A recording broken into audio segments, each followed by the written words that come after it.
There's no less humanity in Sudan than in Ukraine or Gaza or so on. And people will acknowledge this, rhetorically, but implicitly in the reaction of how people react to what happens in Sudan and stuff, you question whether they believe that in their hearts. And I think there's this attitude that we should be confronted, where there's an inherent prejudice when it comes to how people view Africa.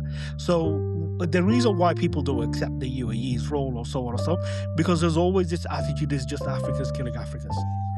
And so there's this idea that there's an inherent violence when it comes to African people and so on. And what in reality is that it's a resource-rich continent with extremely unstably drawn borders that makes it perpetually easily to exploit. Welcome to the St. Martin's Cloak podcast, where we go behind the headlines to focus on humans, not statistics. The world is not talking about Sudan enough. At St. Martin's Cloak, we are committed to changing that while informing listeners of how you can help save lives in Sudan right now. In today's episode, we spoke with Mohanad El-Balal, the co-founder of Khartoum Aid Kitchen. We hear from Mohanad about the realities that the Sudanese people are enduring amid the worst humanitarian crisis in the world, and how Sudanese-led efforts and volunteers of Khartoum Aid Kitchen are saving lives on the ground on a daily basis. Mohanad also tells us about the history of UAE support to the RSF militia in Sudan, the devastating impact of that support and war crimes on the Sudanese people, the Colombian mercenaries fighting on behalf of the RSF, the impact of foreign aid cuts in Sudan, misconceptions of Sudan and the Sudanese people in the media, how the international community has failed Sudan long before Trump aid cuts, the strengths of operating as a Sudanese team, the human stories behind the headlines of the humanitarian crisis, and much more. But first, a quick introduction. All right, good morning, everyone. This is Andrew Loftusness recording from Istanbul. Hi, everyone. This is Miloš recording from London.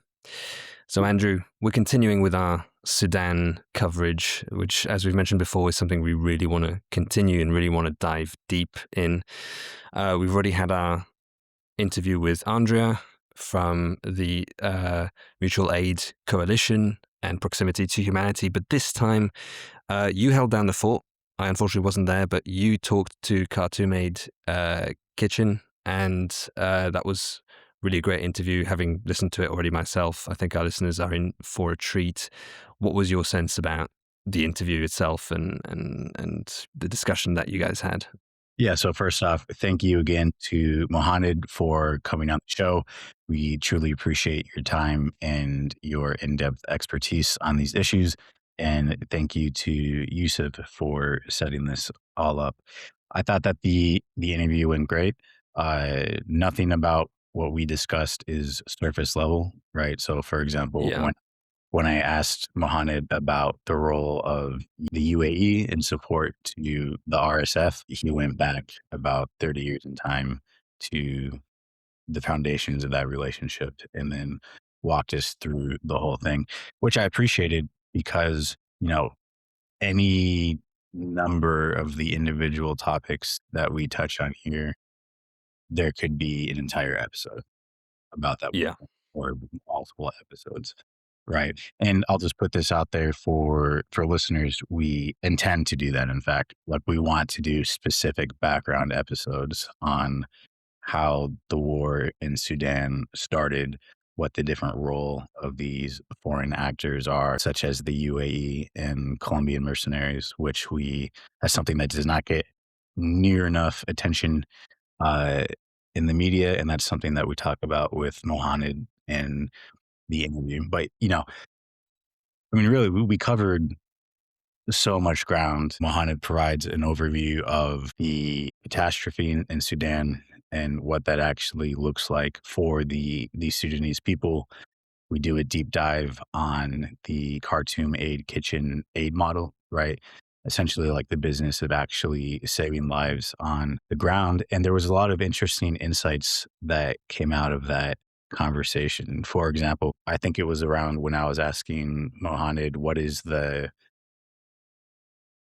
Khartoum Aid Kitchen is a Sudanese group with deep grassroots connections. And I asked, like, what about your Sudanese identity and this grassroots knowledge allows you to do effectively deliver aid on the ground? And he made a number of points. One that I thought was very insightful was he talked about compared to traditional massive international NGOs who typically have a reliance on Sudanese experts who speak English, right? And he made the point, of course, that English fluency is not common in Sudan. And so if that's your aid model, you lose access to a wide section of the population that brings a lot of expertise and a lot of local knowledge. And, Mohanad did a good job of explaining how, unfortunately, I mean, we've talked about it before, but there's this lack of attention, lack of response from the international community with regards to Sudan.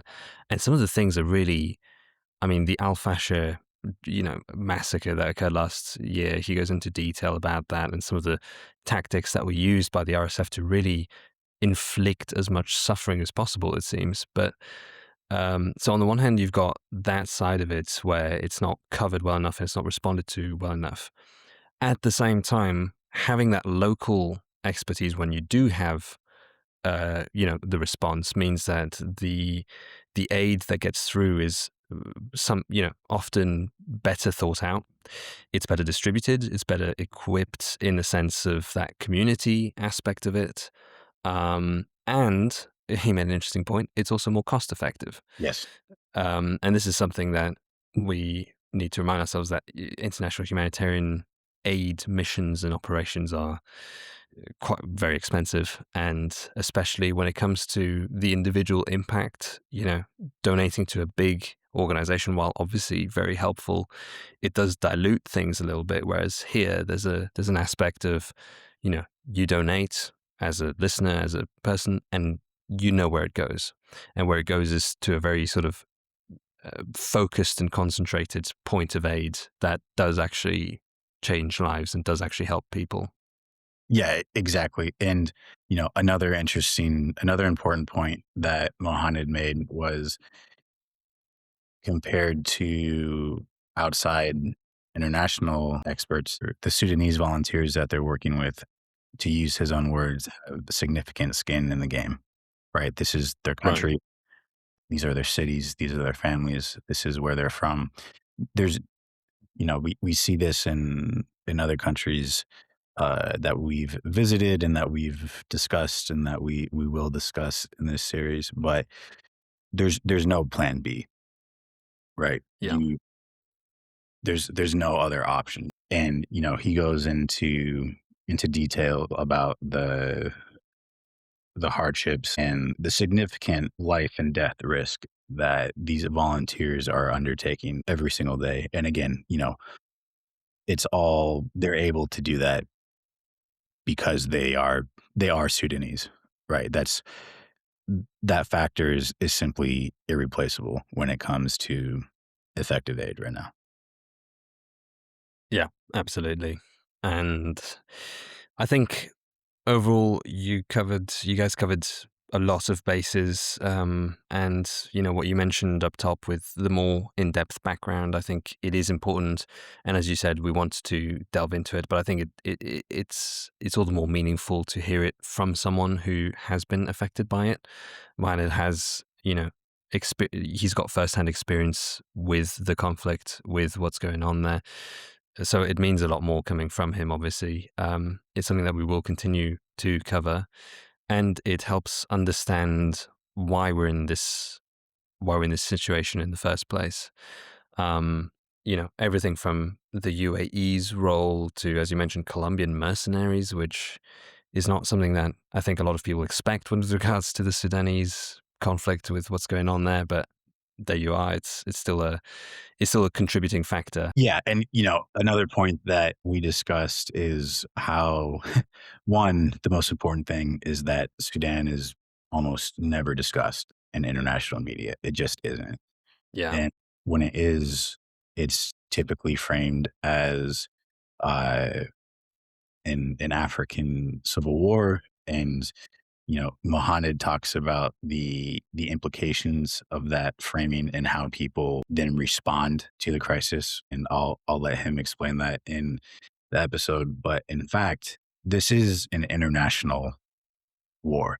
There is, and well, again, we will talk about this in upcoming interviews, but there is significant foreign intervention that, to put it lightly, that is absolutely extending the war and just, allowing these heinous human rights violations and atrocities and outright genocide to take place inside Sudan. Yeah.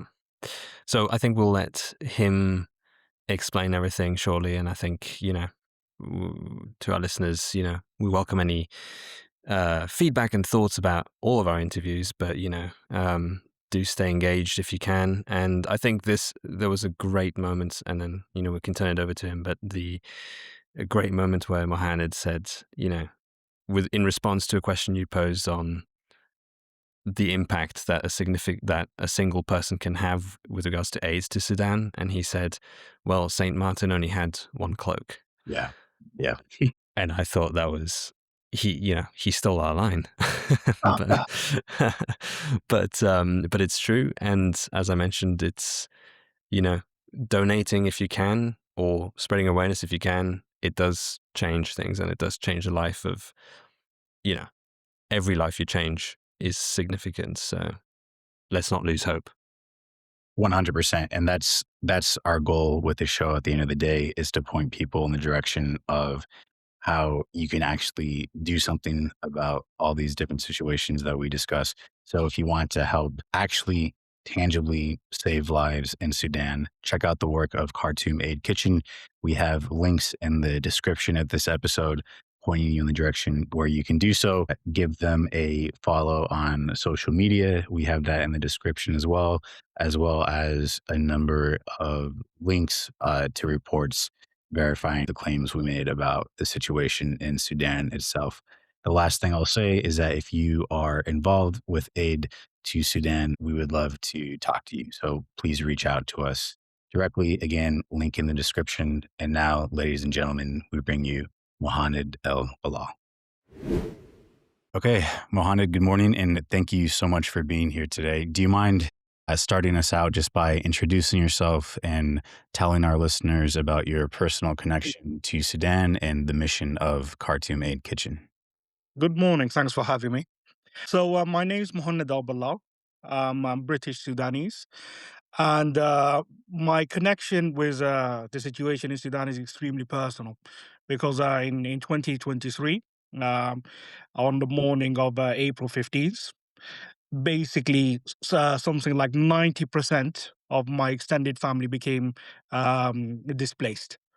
It was a cataclysmic situation whereby, and it wasn't just my family, it was millions.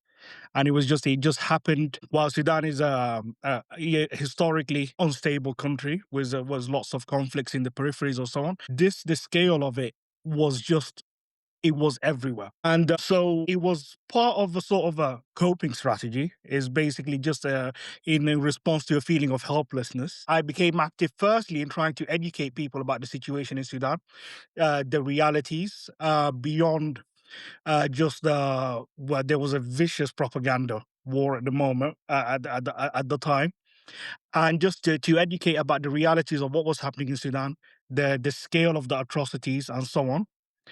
And after a while, it naturally morphed into humanitarian work.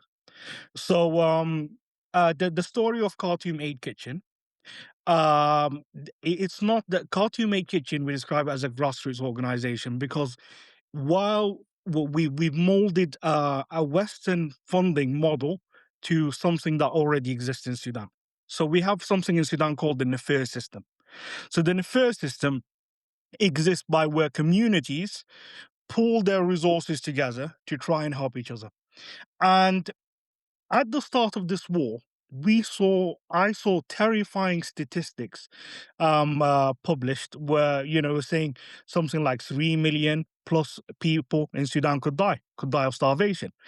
And this was based on the calculations of the international aid model, which we were looking at the UN humanitarian plan, which was something like 14% funded, 1/4, and in relation to what was the largest displacement crisis from a single country since World War II.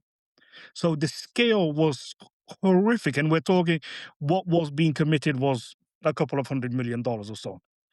And so, if it was just based on the international model without the fair system, those statistics could have become a reality. But in people in Sudan, they what happened was that you got the community kitchens, which were they almost developed organically. And I say how this happened would you'd have a neighborhood. So in this neighborhood, you'd have, let's say, a person who's slightly better off than his neighbors, and he's like, okay, I can afford 2 meals. The idea of meat is insane. This is I'm not going to eat meat, but I can afford 2 meals and a half or something. My neighbor can't afford anything. So what you ended up was it was in a community that was cut off in the middle of a war with no way of escape. That they pooled their resources in order to for everyone to not starve. People would go hungry. And this is why I've said repeated times, the mission of Khartoum Aid Kitchen, as it started, was not to prevent hunger. It was just to prevent people dying from starvation. And this is why, for example, Eid al-Adha is a very big thing in Sudan, culturally and so on, where you slaughter meat and stuff. There is not once where Khartoum Aid Kitchen has provided for while others has provided for Eid al-Adha for meat. We've had the same product, which I'll get into, since the beginning.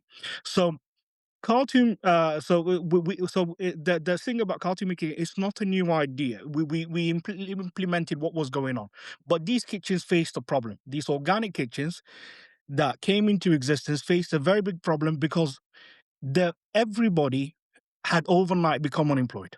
Their businesses, their markets were looted. The scale. My family lives is in a district right next to Sugum Durman, which is the largest market in Sudan. And that neighborhood is everybody is dependent on the market to an extent. So so the entire neighborhood, whether they were well off or so on, they lost their income. Now, people who had savings, people abroad, they could support themselves and support the community kitchens and so on. But this was only viable for a short time because obviously this is a very poor country, so savings do not run that deep.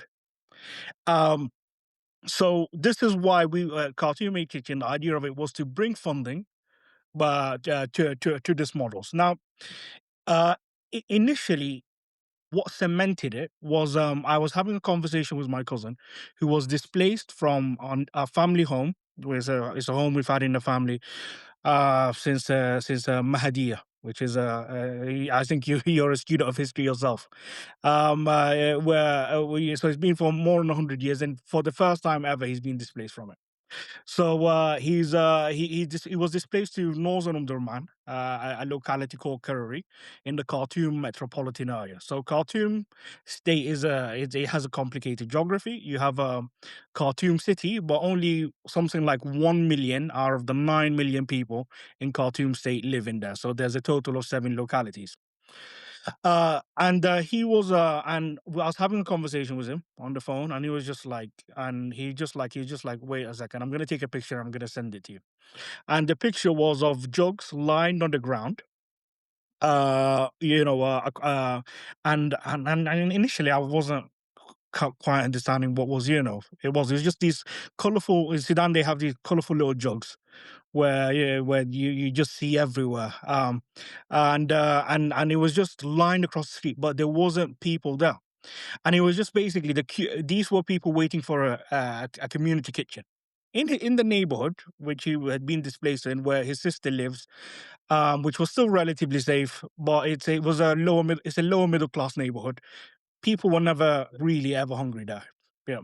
And the line was just massive of this, and what it was people waiting because you'd have to wait for so long, just trying to reserve their place in the for the soup kitchen. And he told me, you know, he said to me it's pointless. And I was just like, what do you mean it's pointless? And I'm just like, and he's just like, well, firstly, the amount of effort that they have to all come to wait. And because these soup kitchens are so desperate to help people, they water down their stews. So if you calculate, it basically turns into a pacifier. So it's just basically, they're just basically having flavored water in the end. So what I decided to, I decided to fund the pilot project uh, uh, with the idea of helping people in a material way. So a kitchen that works really well. So that kitchen, but firstly, we decided to go for lentils because it's nutrient dense. But in Sudan, we have the peanut butter in Arabic is called al-ful Sudani, so Sudanese nuts. It's very prevalent, but I'm sure you're very aware of how the nutritionally dense peanut butter is. That's why it's used in plumpy nut and so on. And what we did, but in Sudan, because it has some of the largest livestock populations in Africa, it was never used as a major protein source. Meat was used as a major protein source, but during the course of the war, of course, it's out of the question. So it was used as an accompaniment. So what I decided to do was to basically experiment with the idea of adding peanut butter as a major ingredient to lentil stew, which is a common Sudanese dish. No one added peanut butter to lentil stew. It was not something that was done. But by doing that, you triple the calories available there, and you provided people with a source of protein. The thing about malnutrition, as I'm sure you're aware, it's not always just a deficit in calories. It's a deficit in particular nutrients, for example, such as protein and so on. And this is why you see the bloating in the stomach, which is caused by absence of protein. I always struggle with the word kashwa. You know what it's referring to. Um, but so what you so what we did was we were like, okay, this meal's gonna be balanced, it's gonna be complete. So and it wouldn't just be served alone, it'd be accompanied with a carbohydrate. So now the carbohydrate we were not particularly picky on because due to the war, the availability of bread can just disappear, or rice can disappear, or pasta. So sometimes we're serving lentils with pasta, sometimes we're serving it with rice, sometimes with bread. So it varied during the course of the war and the particular location. This pilot kitchen aimed for 80 people, 80 families, sorry, so 400 people. And there was a massive interest from the local. At that point, I was like, okay, I don't have any way to fund this. This was just a pilot project and stuff. But I do have people who are interested in Sudan who already are aware of me and of my attempts to,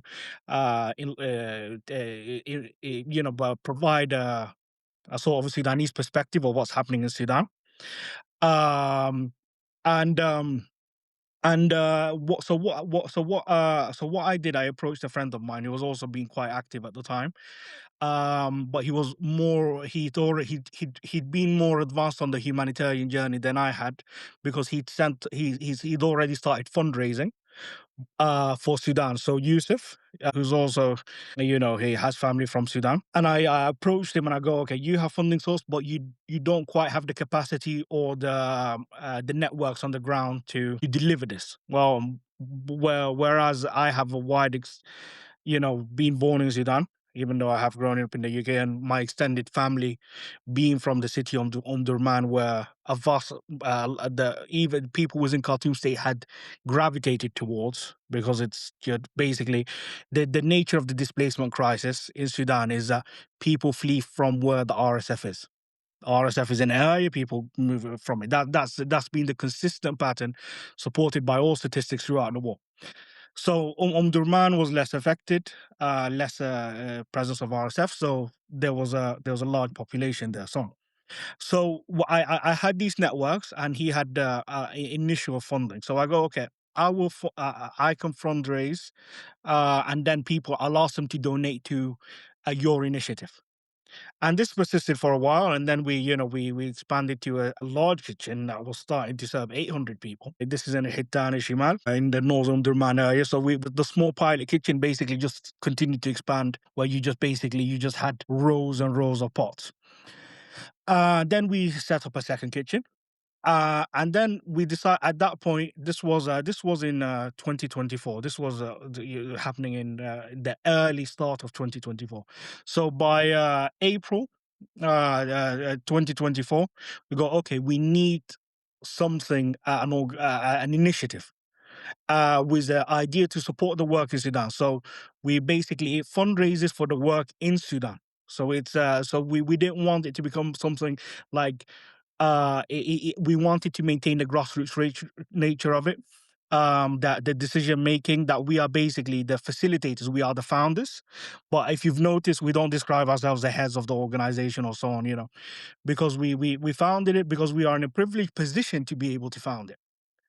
But the decision making and so on is happening with our with either partner kitchens or local managers and so on in Sudan. So Khartoum Aid Kitchen, I think people like the fact that were we were telling the story as it was happening. So we were saying, we have a problem here. People are starving here. If you donate here, we can get money to these communities, so the volunteers in these communities can help their people, and that they can feed their people, and we can improve the situation. Then we show people the effect of what money that to them might not have been that consequential, but they want to see what that money can do. They want to see that it actually makes a difference. And so we ended up rapidly expanding. But at the same time, the situation in Sudan it was just so cataclysmic, whereby, in areas like Salha in southern Umdurman, where I would basically just have really humbling conversations. These volunteers, in order to expand, we would have partner kitchens. So they already existed, they were doing, but they just couldn't afford it. We would, vet them, provide not provide money, but provide stock. So, we had a big truck that would basically, start of the month, trucks actually, that would go around and would basically start distributing to the various partner kitchens. Because it's close to a military base, engineering corps base, it was sieged by the RSF. So the situation was some of the worst in the city. And people were dying, and I was asking him during that period, how are you coping? And it's just like, oh, it was really difficult because we were struggling to see, and I was just like, and immediately I was just like, oh yeah, but obviously because there's no power, or just like, oh, is it the it's war? How are you going to get to an optician? And it's like, no, there's such a deficit that basically people were losing their vision en masse. So it's basically stuff like where, like, even someone who myself considers that I have an understanding of the situation and so on, and to enlighten people that some of the conversations I have take me back, like, where we're basically like, and they say it so casually that you're like, I've heard far more horrific things, but it's just it was just the fact that it just took me back, where just like where for the first time I felt actually I had my own naivety, where I felt where I saw myself as an educator in the situation. So the situation was very difficult, and this is why we supported a lot of partner kitchens, and we was in Khartoum State. And one thing about the international aid model, the NGO model, it serves an important part. But we have to discuss the flaws, which are really exposed during the course of the war in Sudan. Now there was a large kind of network of NGOs based in the Khartoum state because it's the capital. But what we ended up witnessing was that from immediately everybody was evacuated to neighboring countries. So they were taken to Addis Ababa, Cairo, so on. So there wasn't anyone on the ground, to basically, even if you wanted to try and coordinate with those organizations to basically for them to be able to vet the work that you were doing. So this is basically an introduction of how Khartoum Aid Kitchen started and this is why the name is Khartoum Aid Kitchen, because it started in Khartoum State. But since then, we've obviously done some expansion outwards since then. Definitely. And I have a number of questions for you Mhm. that I want to talk about, Yeah.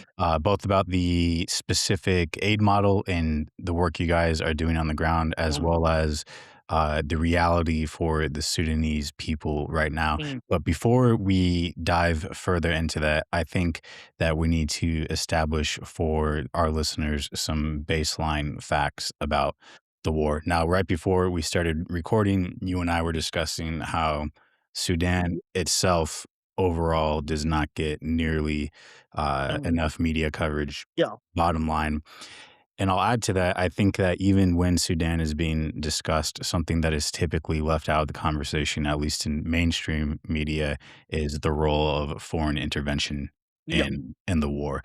And Yeah. in particular, the support of the UAE to the RSF, to the Rapid Support Forces. And you yourself, of course, are an expert in these facts, but for listener awareness, the RSF is actively committing genocide in Sudan right now, and we will Mhm. include links in the show notes documenting those well established facts.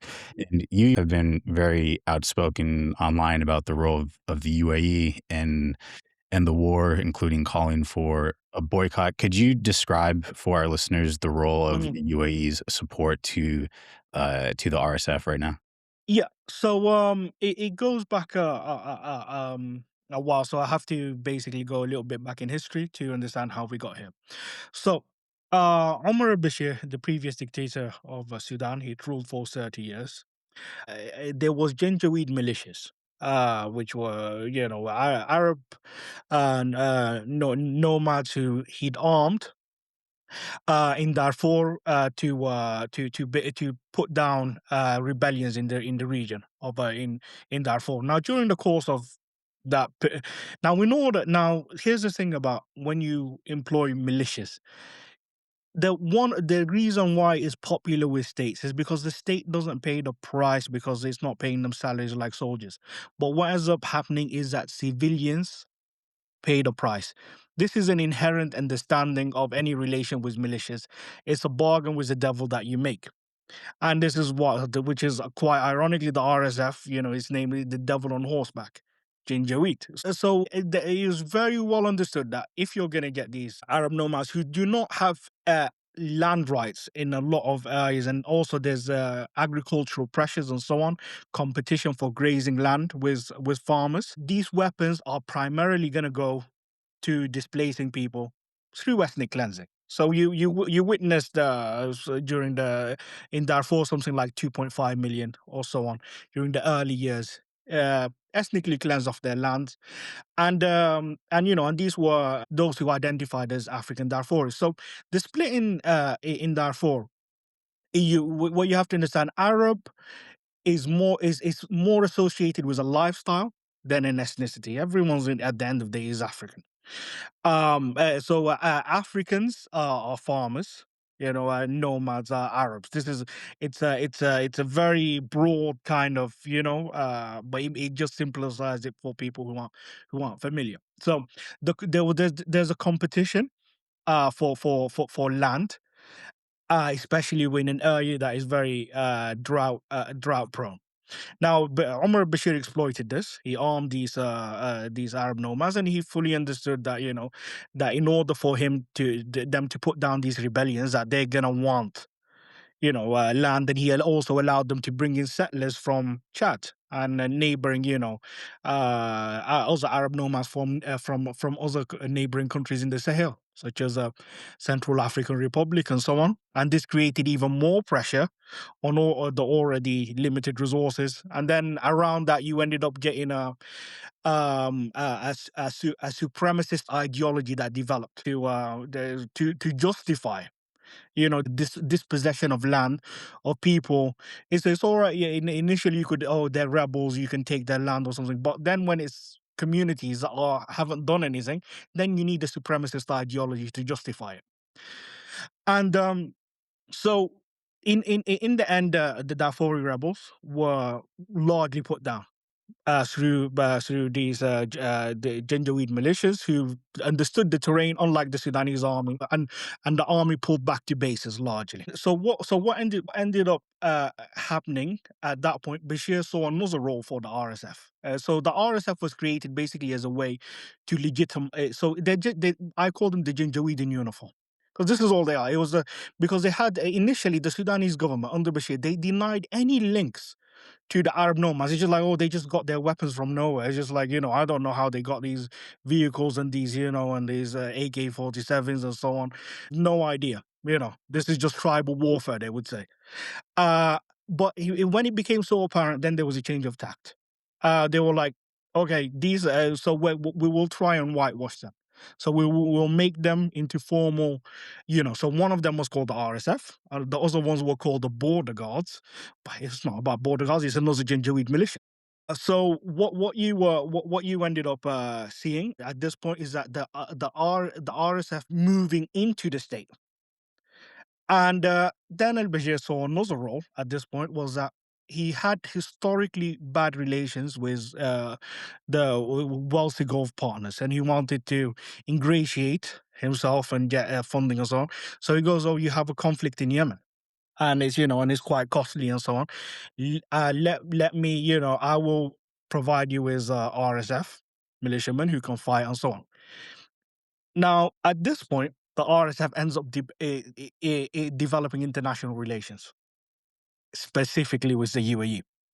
So at that point, when you had the Sudanese revolution, that of Omar al-Bashir, the RSF still remained, and it now, instead of having Omar al-Bashir as a patron of it, because the RSF, and this is an important thing with people, it never reported to the army leadership. So you had a parallel army to the state.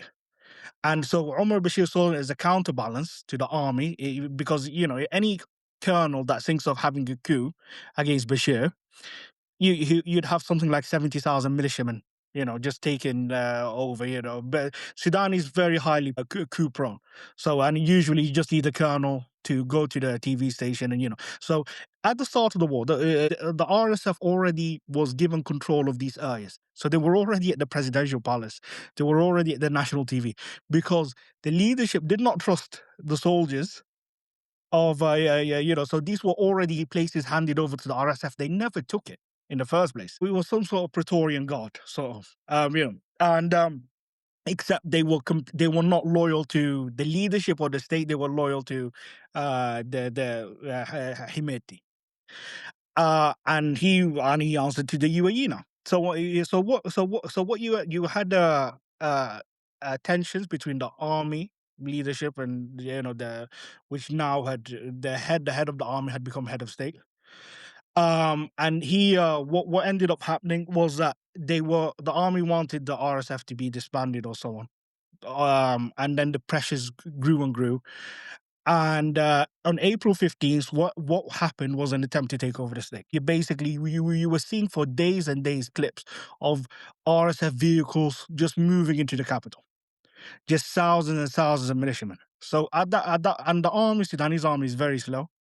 compared to, so all what is in the capital at that point was a special leadership units and so on. So mechanized division, so on, the Air Force, HQ, stuff like that. But the infantry is in the regions. So effectively, they basically, apart from northern Durman, where I told you my cousin had fled to with his cousin, and which was home to the northern Durman military district, which is the only place you had large infantry. So the RSF was basically kept away from there. The rest of the capital, apart from army bases, which were all being sieged, was overrun by the RSF. So now they didn't, because these bases didn't fall. The army HQ didn't fall. The RSF didn't manage to take over the state, and this was to an attempt by to take over the state with the support of the UAE, and for basically for Sudan to end up as a UAE proxy. Now and now that failed, and what we are dealing with since then is the fallout from that. And the UAE continues to try and I think it feels it's invested too much.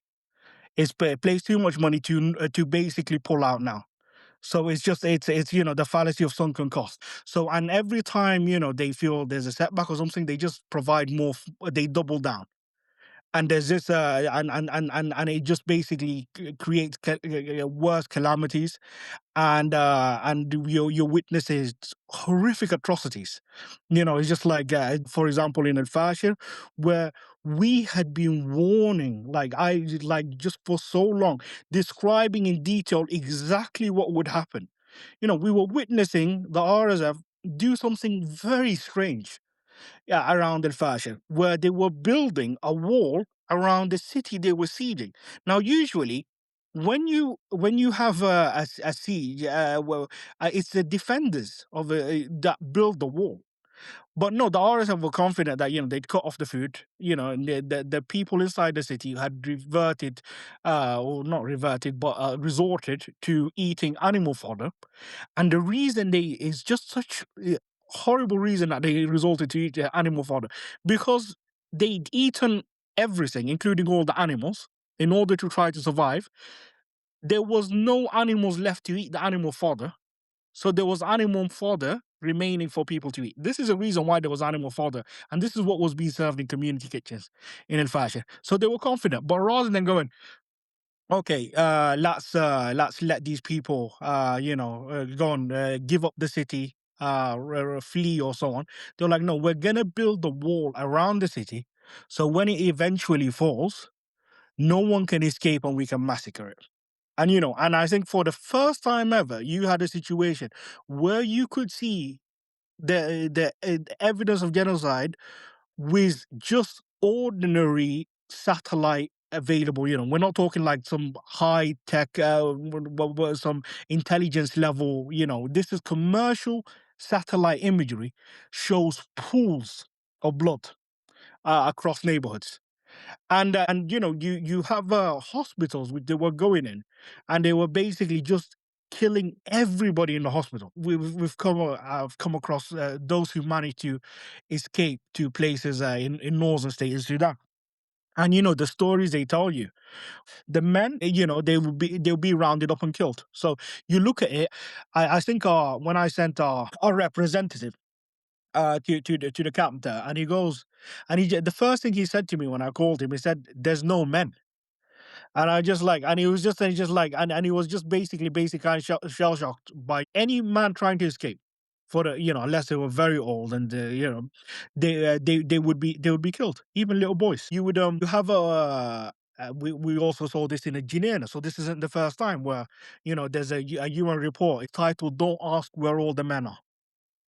So it's you have ratios of 90% women to 10% men, because they were just basically, if you kill the men, there's no way that these communities would be able to get their land back. So what the UAE is funding is one of the most horrific things that is genocidal atrocities, and it could not happen without the UAE. This is something that people need to understand. It's impossible, to fund a war on this scale against a state. It's not just, and when people say, "Oh, it's just against the Sudanese army," and stuff, tell that to the 16 million Sudanese people who are being displaced. This is a war on the Sudanese people. There's a lot of criticism for the army leadership, the army itself, for failing to protect civilians. Like, it's just outstanding, levels of failure. You know, but I mean, but you have to understand where the killing is coming from and who's causing it. And it's the RSF, and it's with UAE funding. And without these drones, who are, for example, we saw in Al-Fashir, the Colombian mercenaries. This is a level we got to, where you're witnessing people speaking is playing a reggaeton. As they're going up to a city which they were besieging. And people in there are eating animal fodder. So it's a level, just basically, so much money just going to a level of depravity, where people, Africans have been dehumanized to a point where I think if we saw this, in anywhere else, where you're bringing in mercenaries from other parts of the world to, there would be outrage. And we've seen this outrage in Ukraine, where we've seen, but in Sudan, it's just a little bit of news, and there's not an associated visceral outrage, was it? It's just like, oh, there's Colombian mercenaries, besieging a city where that was home to 1 million people, and you have women and children starving there. It's just, this would, there's been no UN movement, really. There's been reports which have, internal reports that had to be leaked, so we could basically confirm that the UN actually knew. There was strong, credible evidence of the UAE supporting and funding the RSF. So this is the background of the situation. It's it's a militia which initially was armed by Omar al-Bashir to put down rebels, and he was fully aware of that cost that was being inflicted on civilian populations in Darfur.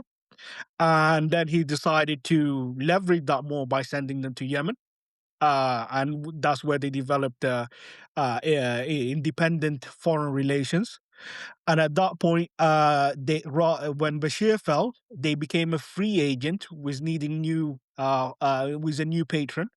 And then you ended up swapping Bashir with the UAE leadership, and this is what happens, and they have deep pockets. We've witnessed, the largest displacement crisis in history.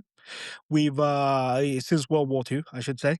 The systematic rape that has been committed, I think.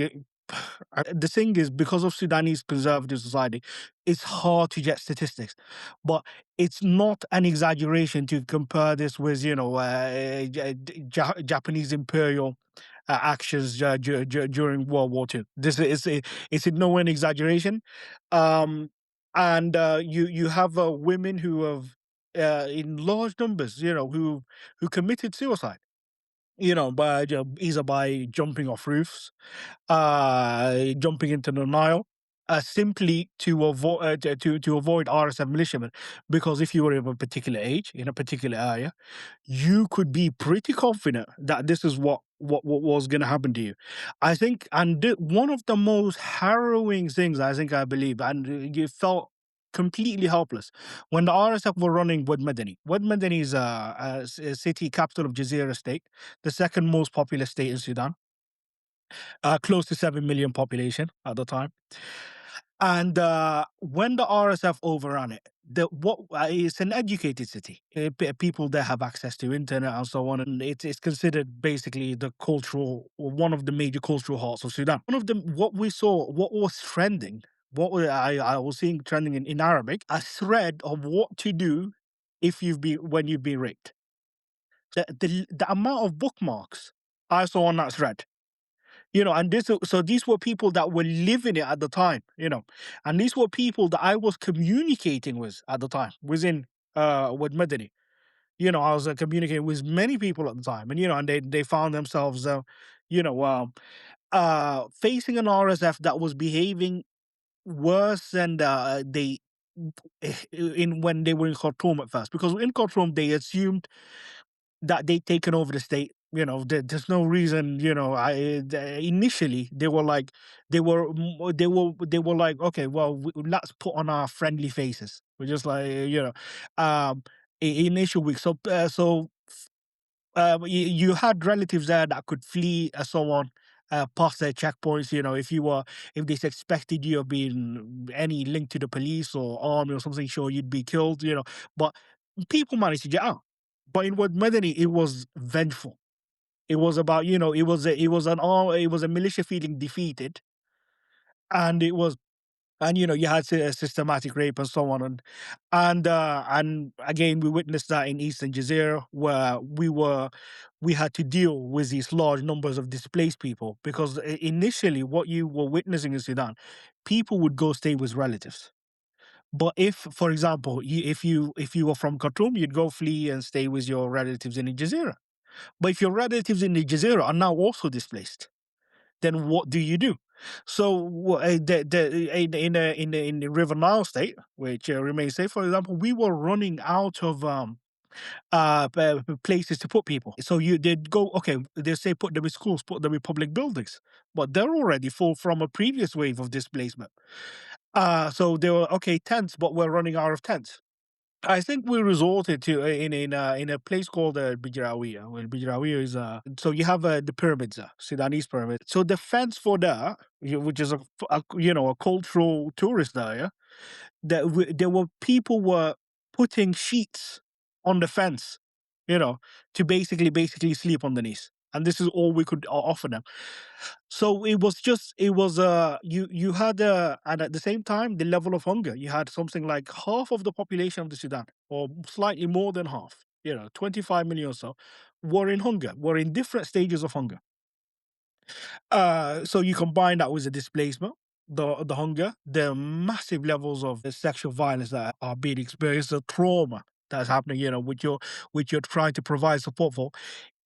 The level of what we witness for relation to the international reaction to it, it's pitiful. And I think there's this attitude that we should be confronted, where there's an inherent prejudice when it comes to how people view Africa.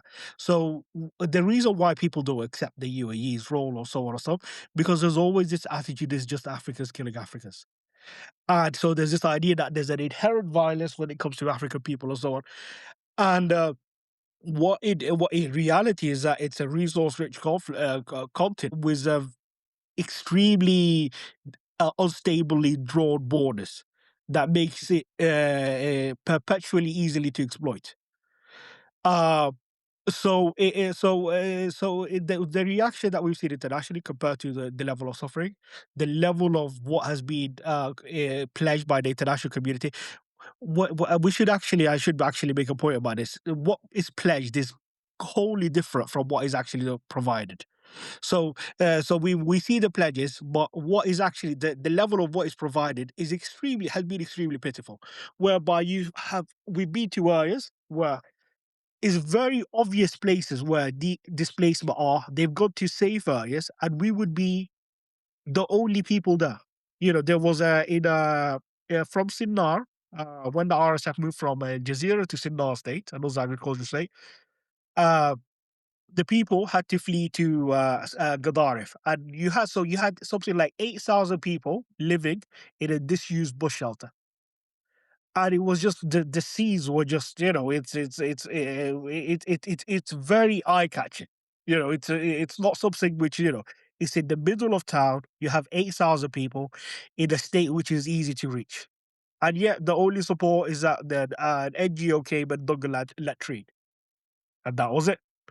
And it was basically left to the locals and also us to basically try and support these people with what we could.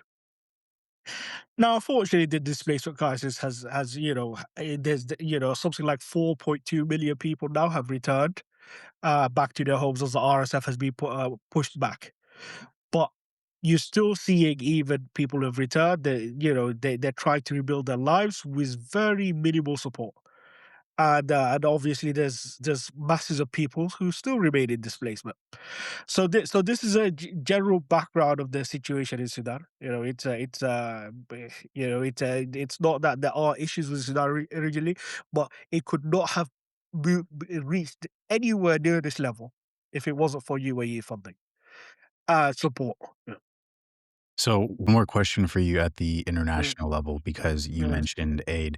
One of the first things that the Trump administration did when they came back to the White House mm, was to destroy USAID and end American foreign aid, mm, of course, over the entire world. But mm. what was the impact of that decision specifically on the Sudanese people? So you have the emergency response rooms who were dependent on funding from USAID. Obviously, any cut in aid is it hurts. It hurts, especially it felt extremely callous at the time where the situation was awful, and so but at the same time, because the level of support was also not particularly fantastic in the first place, it did not have it did not have the impact of that was described. I think I saw statistics which was that and it was covered in one of the major US news channels. It's just like 80% of community aid kitchens in Sudan are funded by USAID. It's like, no, they're not. I can categorically tell you that is not a fact. The vast majority of kitchens in Sudan are funded by local communities themselves. So because Sudan has been largely abandoned. So the issue didn't start with Trump. It's just we saw far more window dressing of what was claimed before Trump. So it's just like, so there there was a lot more performance of aid. Trump is quite very clear about he does not care. He does not care about aid. He wants to let his voter base uh know that he's not providing aid. It's important to him. Well, let's say a more liberal voter base on the Biden, they wanted to demonstrate that they were providing aid, but neither have really been providing aid. So if you look at that, if you actually dig into the statistics, yes, there's been a fall in aid for Sudan from the Trump, but it's not been. It was already something pitiful, and now it's more pitiful. But it's not. It's not. The cuts weren't as big, but there wasn't much to start with in the first place. So yes, the USAID cuts were it caused some in Sudan who were dependent on them to have to massively readjust. But the vast majority of community kitchens receive or community Sudan have received no help at all during the course of this war. If you did a survey across Sudan and you ask people who you see help from, it will be from neighbors, from families, from local grassroots organizations. It's a 90% of the aid, the humanitarian load has been borne by Sudanese, whether in the diaspora or locally. So yes, if you're cutting even a dollar or two, it hurts people, because these are something that but it's quite easy to just say this was started with Trump, and that this is why there's no way in Sudan. It's just like, no, no, it was always pitiful. Just Trump it was very important to Trump to demonstrate to a voter base that he is not helping, while the previous you wanted to make the point that they are humanitarians and they help, but Sudan has been largely ignored and it's just largely a different way of branding their approach to Sudan.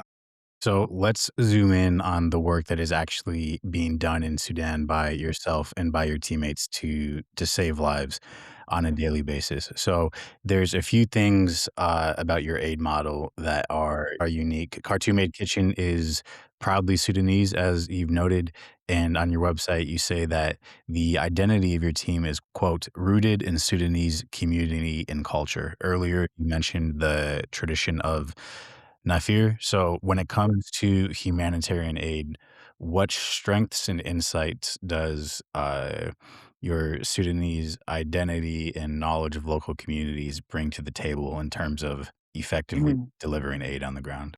Well, the first one, cost. This is an underestimated aspect of the aid model. That it is the international aid model is extremely expensive, especially when resources are thin. Where you are facing these budget cuts and so on. And if you are looking, we talk about the U.S. Aid cuts, but in the U.K., we for a long time we had this 0.7% commitment to aid, and this has been through consecutive years has been hollowed out. So, for example, what you end up seeing is that asylum seekers or refugees in the UK, their housing in the UK comes out of the international aid budget. So over time, it's just been hollowed out, and then the percentage was reduced to 0.5, and then so and then on top of that, you they have very expensive running costs because it's largely operated, headquartered, with an employee base which is Western.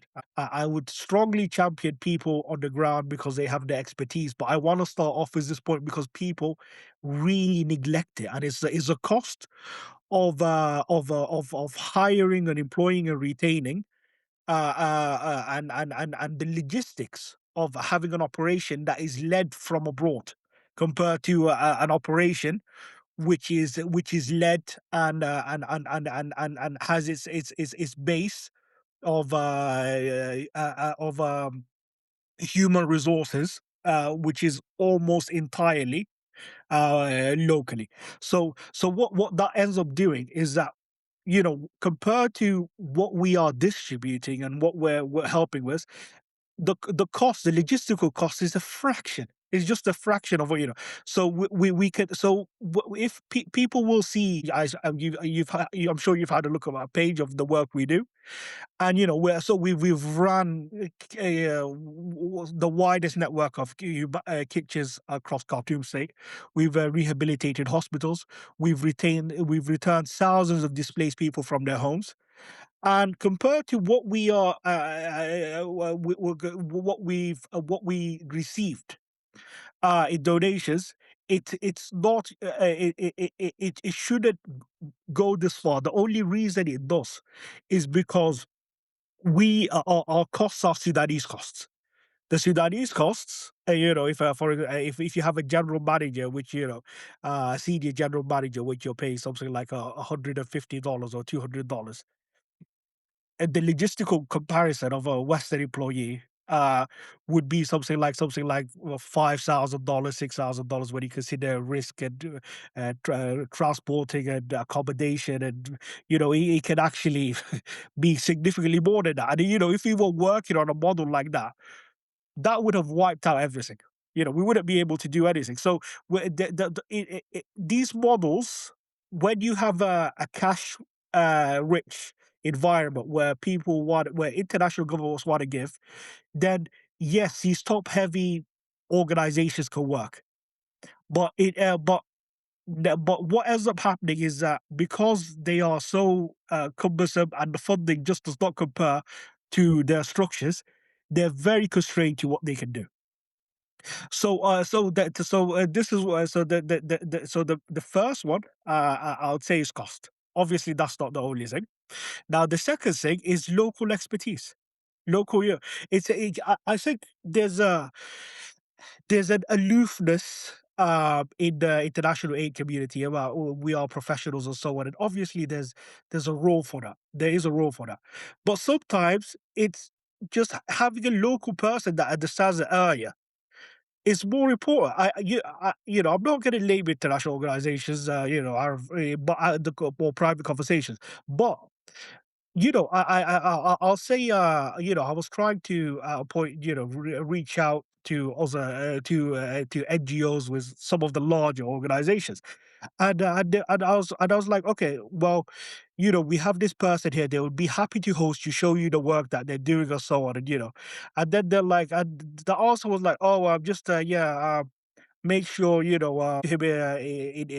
get someone that speaks to him in English because he doesn't speak English. But this is a person based in Sudan where the majority of people, vast majority of people, are not fluent in English. Now, and I was looking at my team and I realized actually I have very few people that are fluent in English. And these are people are very competent, extremely competent people, hardworking. That I had people who will risk their lives to do this work, but they don't speak English, and that immediately removes them from the pool, from getting considered. And what we the thing about English, and this is what kind of people need to decide. It's not just a language; it's a privilege in a lot of these countries. So, in order for you to be able to speak English, not just as a language, but as a cultural means of communication. So, language, Sudanese people, when often when they're taught English, they learn it as a language. They don't understand it as a culture. So, while they can speak it, they can't communicate or reach out to people in a way, in a way which they culturally understand it. The reason, and I have to appreciate the privilege I have, which I've tried to use in a positive way. It's not just the fact that I can speak English; it's because I am perceived as British, because I am is where I've grown up and so on. So I know how to communicate to people in my community. Sudanese people, even if they if they aren't, even if they can speak English, the vast majority cannot communicate in that cultural language in order for them to understand that there is no shared experience for them to be able to reach out, because they live in a different ecosystem to the ecosystem we live in. So the cultural ecosystem that exists, of a Westerner to a person in an African country. So you have a lot of people. So the Sudanese people who there are Sudanese people who have had Western educations and so on, and even within Sudan, but these people are privileged enough to have fled the country on the first days. So even though, and these the international organizations, their local Sudanese staff are from these privileged backgrounds. So, they virtually none of them remained in the country. So for them, they were to when this international organization, they say, oh, he doesn't speak Arabic, you know, they were quite used to having Sudanese people that speak English, because the people that apply to these roles and so on were from a very privileged background. And because the people who are ordinary people, even if they're very skilled, very talented, and so on, they're completely excluded from this. And these are the people who remain in Sudan. And were the people that we, as Khartoum Aid Kitchen, were utilizing to make our network work. So we have doctors, we have doctors that are doing really important work, that are providing support to survivors of sexual assault and rape and so on. So you can't say these people are not educated. It's just they're just not Westerners. These are people of groups that they're not very familiar with Western culture or how to communicate to a Western base. And so the thing is about it's not just the fact that cost. You also have this local expertise that we utilize that is completely ignored by international aid organization. I'll say, there's a strong base for humanitarianism or something, humanitarian systems that does is completely unutilized, but by the West, because these aid organizations look for people like me who can communicate in the cultural language and so um so that's a second thing. The third thing is that you have the ability to the Nefer networks, the local links, which for example, during the because we distributed to a large number of kitchens in Khartoum. We needed storage, obviously, and but also you had a security situation. So if it was an international organization, what they would be doing in that situation is that they would hire security, a building, and so on. They deal with government bureaucracy and so on. Well, we were like, no, lots of people have fled the capital. Let's find somebody who had a big house that is empty. So we just found a couple of houses in the middle of neighborhoods that the neighbors could oversee, and we turned those into our storerooms, and that ends up saving thousands of pounds. So and the thousands of pounds is what you can use that to feed an extra 1,000 people or 2,000 people. So it's the ability to keep our costs low. It's the people who understand how to utilize local connections, for example, for warehouses and so on. And it's also it's a fact that we have this local expertise that we can take advantage of, and also, and this is another important thing, we because a lot we are drawing people from communities, we can ask people to take risks, or they volunteer to take risks that you couldn't possibly ask of a person who doesn't have skin in the game. So, for example, uh, in Bahri, which is Khartoum North, is a city across. Khartoum is a tripartite city, triangular city. So it consists of Omdurman, Khartoum North, and Khartoum, which is between the Blue and White Nile. And now there was no bridges; you couldn't cross into Bahri, but you could cross from Omdurman by boat. So we had every month we had a couple of kitchens, and I couldn't tell anybody about this until months after after the situation had improved. What we do, we'd load supplies onto boats, wooden boats, and they would cross the Nile, and we would load them onto donkey carts, and then they would go to various kitchens. And this is I mean you're having boats getting shot at. It's distance sniper fire and stuff, but you're having bullets coming around you. This is how we were supplying some kitchens. You can't ask that of a person who does it. These are people, they do it because that's their uncle, that's their cousins, that's their even children that are living there, and so that this is why they take these risks. And fortunately, we didn't have any person die in that sort of, but we have had people who have died, volunteers, and there's been hundreds of local volunteers that have died during the course of this war.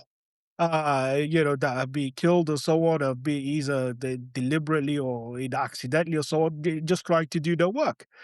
And these people, I guarantee you, they would not have been registered on the humanitarian pool of employees. These are people that people were unaware of or so, but they care about their communities, and they do not view this as an employment. This is life and death for communities, and it's something an inherent part of the Sudanese culture, where you're expected to support your community and so on. Uh, so it is these four things. It's the fundamentally massive difference in cost between having a local employee or volunteer base, because even volunteers cost you money. You know, and then in addition to the fact of the local expertise, and the fact that you also have the willingness to be and work in areas which you just couldn't possibly ask for someone that doesn't have a personal relationship to the situation.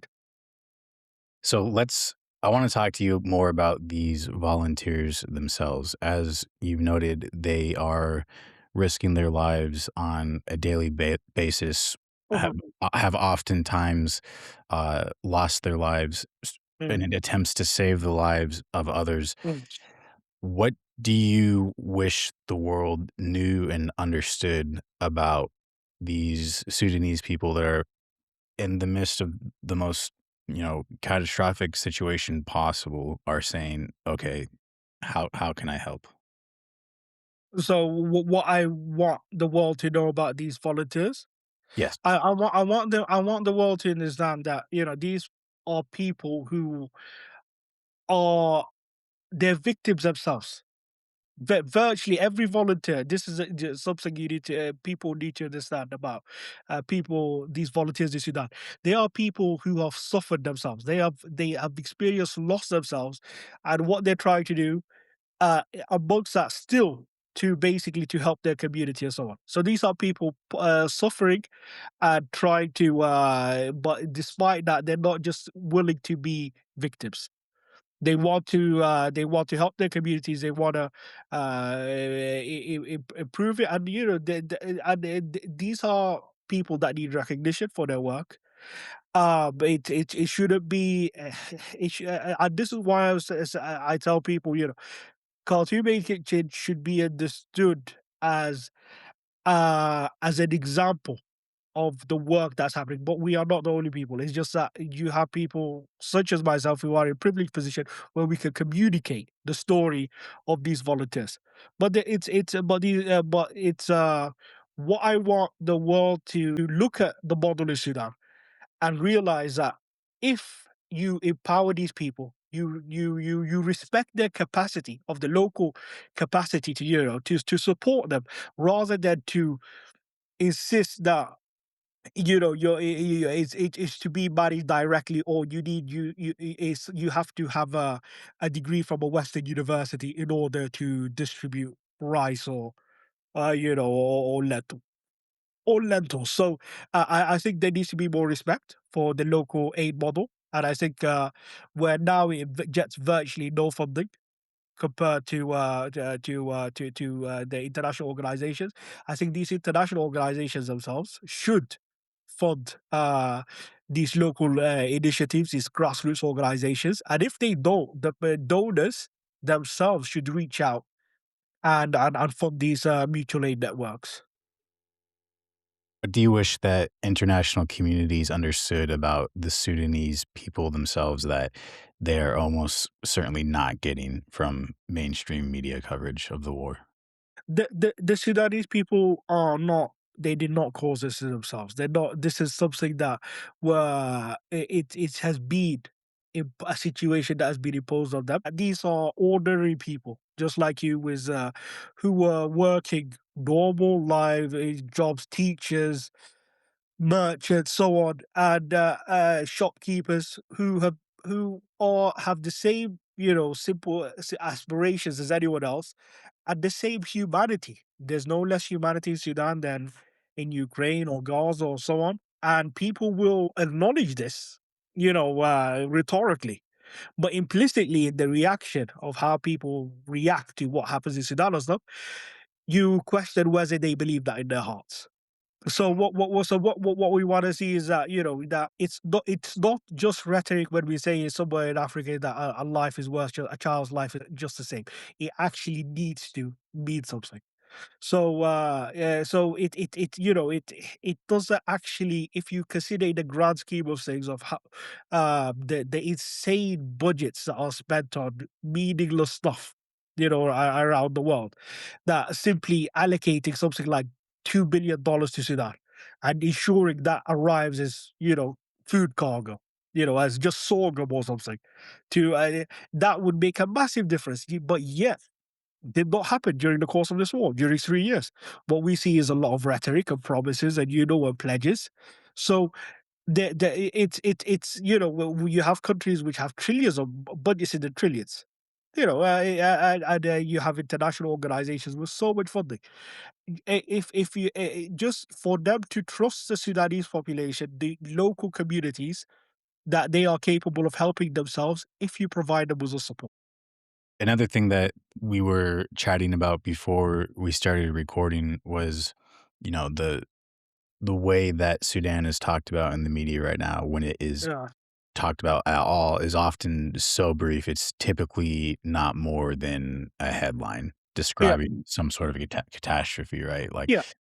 for example, earlier in the conversation, you cited 16 million displaced people, the worst Yeah, displacement crisis since the Second World War. Now, from a single country. Yeah. from a single country, correct.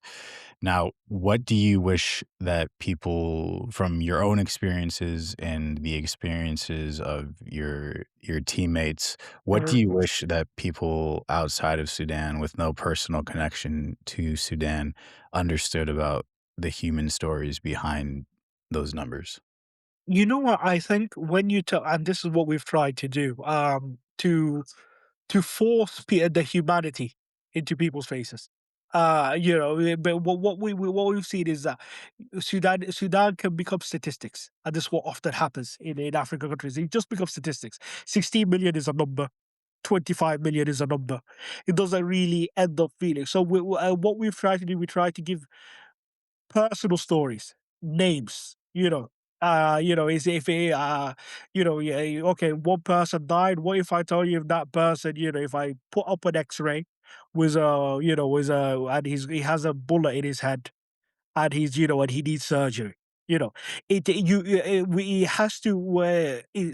People a lot of the time want to ignore, what's happening in these places or stuff, and and just like, oh, it's sad and stuff.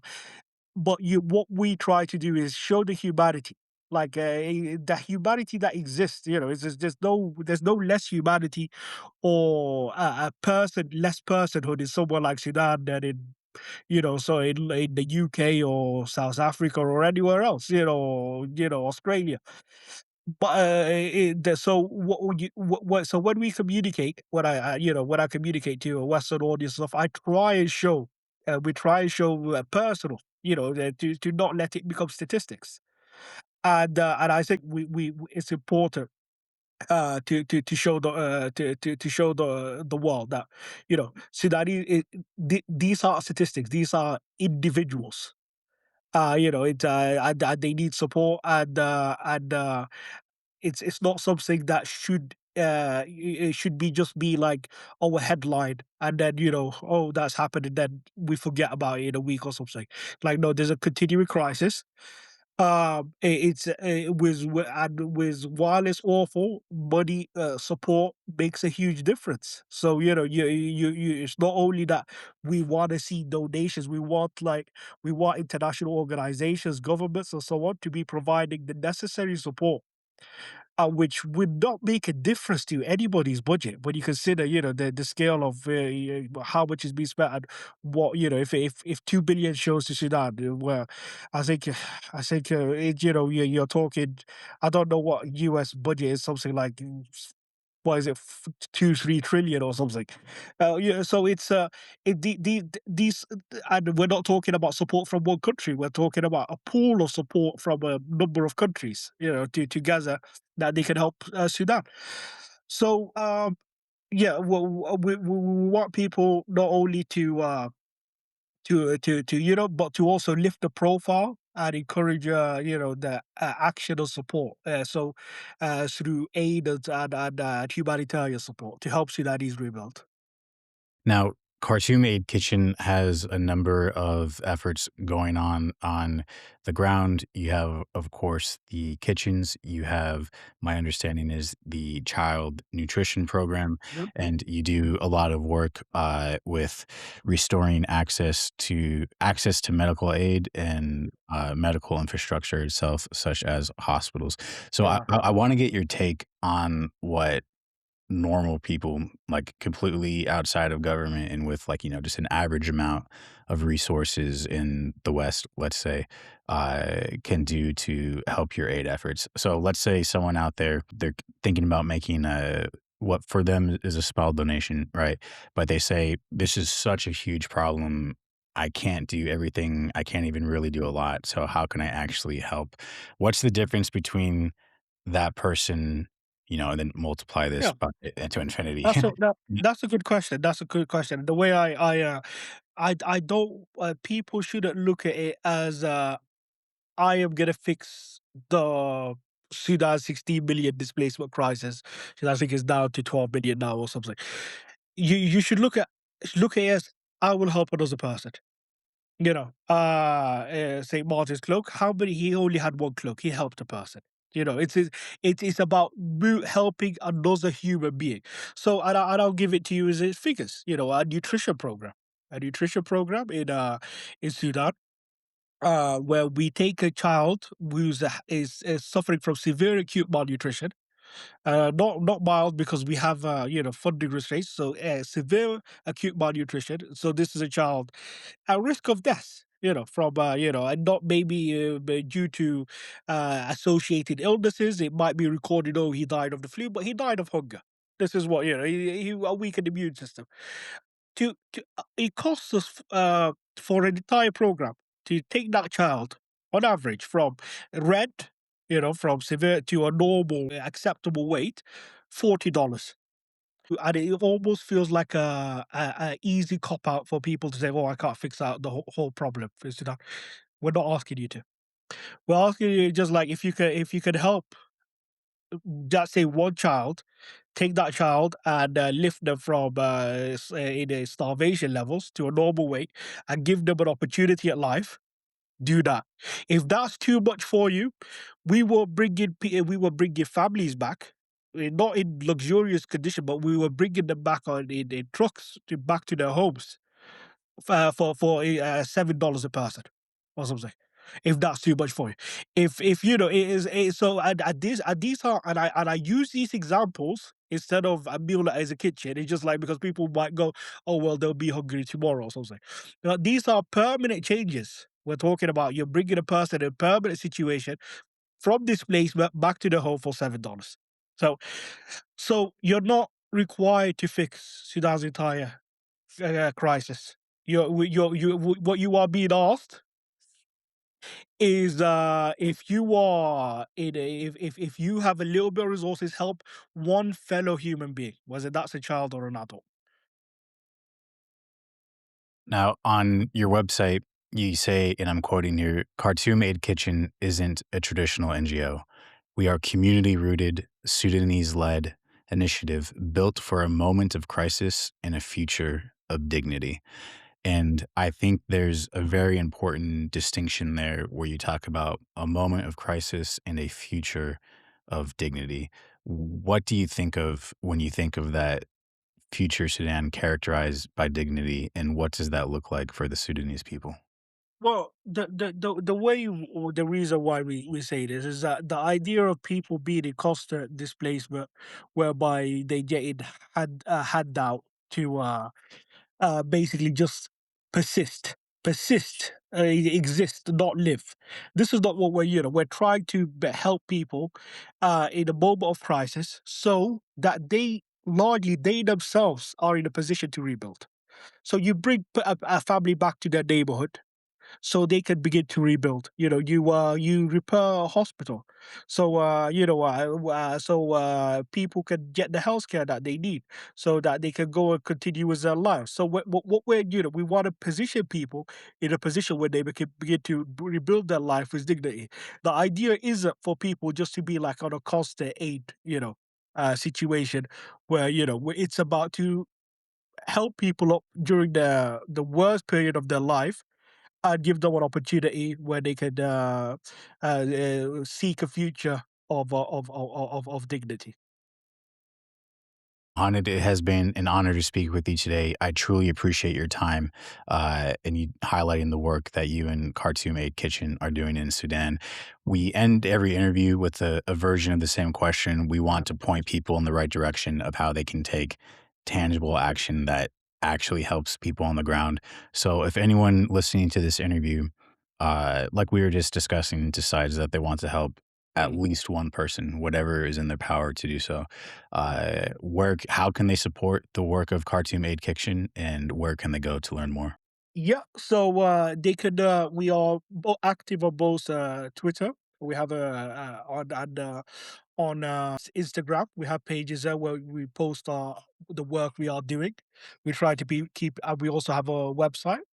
And if you are, encouraged by the work we're doing and you want to support us, there are two things we ask for you. If you have the means, then there's links for our GoFundMe.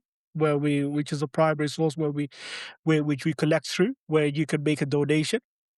And if you do not have the means to donate, what you could always share. You could always raise awareness. So a simple retweet, a simple share to your friend group on Instagram makes a huge difference, because you may not at that particular time, and everybody's circumstances is different. You may not have the ability at that time to provide a support, a donation.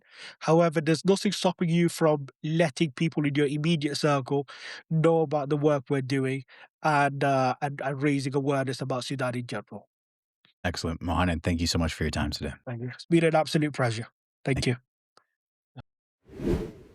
This has been an episode of the St. Martin's Cloak Podcast. Today is June 3rd, 2026. Thank you for listening, and stay safe.